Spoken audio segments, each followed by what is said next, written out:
Getting parents on board with a ball python. Navigating the treacherous waters of parental approval can be tough, especially when it involves convincing them to let a slithery friend move in. First things first, education is key. Parents fear what they don't understand, so you've got to eradicate fear with facts. Ball pythons are known for being docile and even-tempered. They're non-venomous and, generally speaking, not too large. I mean, they don't get any bigger than a St. Bernard's forearm. You'll want to present it in a way that speaks to them.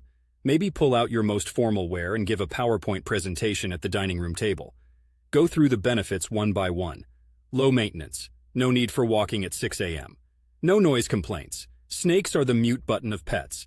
They eat less often than your everyday pet. Some weekly frozen rodent cuisine and they're golden.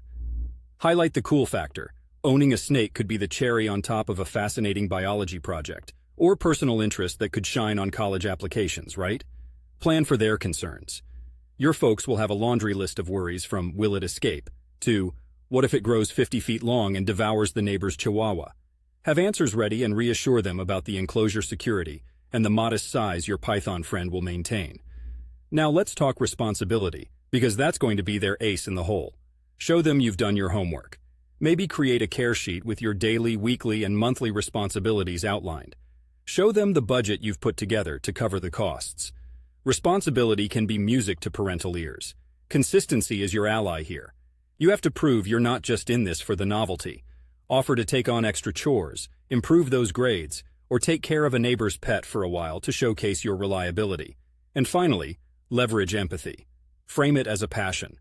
For instance, here in Portland, we have ample opportunities to connect with nature. Hikes through Forest Park, trips to Hoyt Arboretum, because it grounds us. But sometimes it's the less conventional bits of nature we bond with, right? Show them how much it means to you. Remember, success may take time. Be patient, and don't go for the python squeeze play. Gentle persuasion is your best bet in slowly melting away their reservations.